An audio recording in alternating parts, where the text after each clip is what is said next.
একের রক্ত অন্যের জীবন।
দেখেন, আমরা সারা বিশ্বের মুসলমান এবং মানব জাতি, বিশেষ করে মুসলমানরা আমরা ফলো করি প্রফেট মুহাম্মদ সাল্লাল্লাহু আলাইহি সাল্লামকে।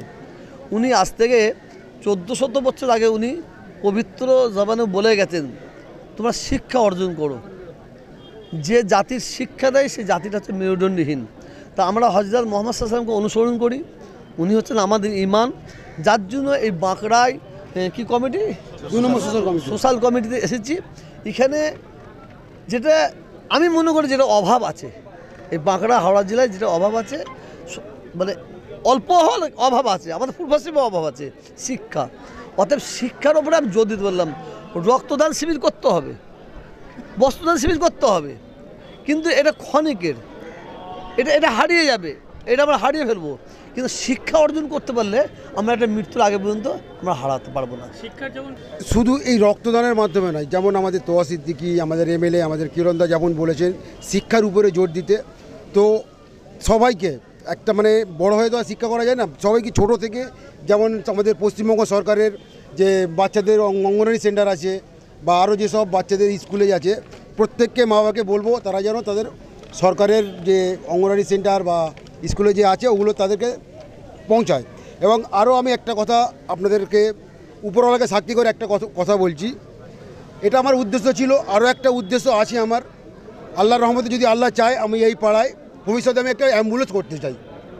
সবার কাছে অনুরোধ করবো, বিশেষ করে বাঁকড়া জমাদার পাড়ার মানুষ এবং বাঁকড়ার মানুষকে একটু যদি আমাকে সহযোগিতা করেন, ইনশাল্লাহ আমি বাঁকড়া জমাদার পাড়ার জন্য একটা অ্যাম্বুলেন্সের ব্যবস্থা করবো, আল্লাহ যদি চাই ইনশাল্লাহ।